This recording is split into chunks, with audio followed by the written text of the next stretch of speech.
Catherine, big winner sa Gawad La Salianeta, Alden Best Actor.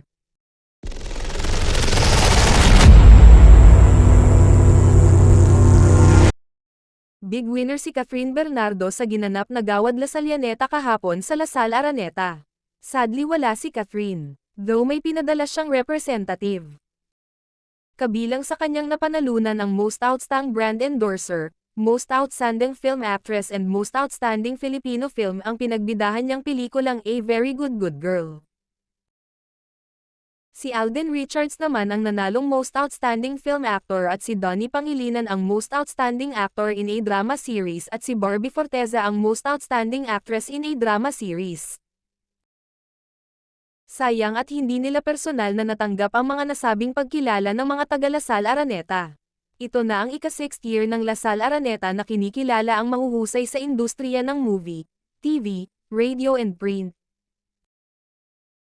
Hall of Famer awardee ang Filipino star ngayon na 5-time Most Outstanding Print, Digital Tabloid awardee. Salamat sa bumubuo ng Lasal Araneta. Malaking bagay ito sa amin at patunay na print is not yet dead. Andito pa rin ang print media sa kabila ng matinding kompetisyon sa social media.